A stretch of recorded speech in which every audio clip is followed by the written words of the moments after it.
na tumemshukuru Mungu kwa sababu katika huduma ya mwezi huu watu wengi wametiwa moyo, wagonjwa wametiwa moyo, pale jela wale wafungwa wametiwa moyo na wengi wakamwamini Kristo, na tunataka kumbariki Mungu kwa sababu ya mwezi huu, na tukiwasihi wakaaji wa Kilifi, waumini, tuungane pamoja, tustahiane, tuishi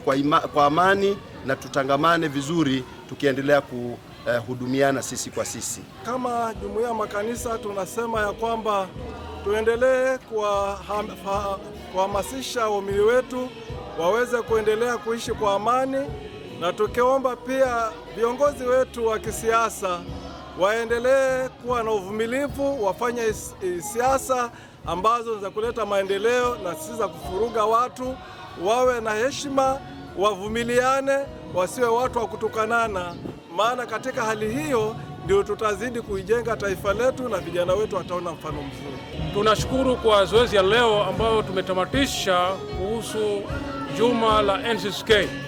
Kuna mambo ambayo tumeshirikiana katika umoja wa makanisa hapa Kilifi, na tumefanya mambo ya kuweza kuenda hata ndani kwa ajili ya kuweza kuwahudumia mayatima na wajane kwa ajili ya kuwatimizia mahitaji yao kule mashinani, kama kule Ganze na Bamba tumeenda kuweza kuwahudumia.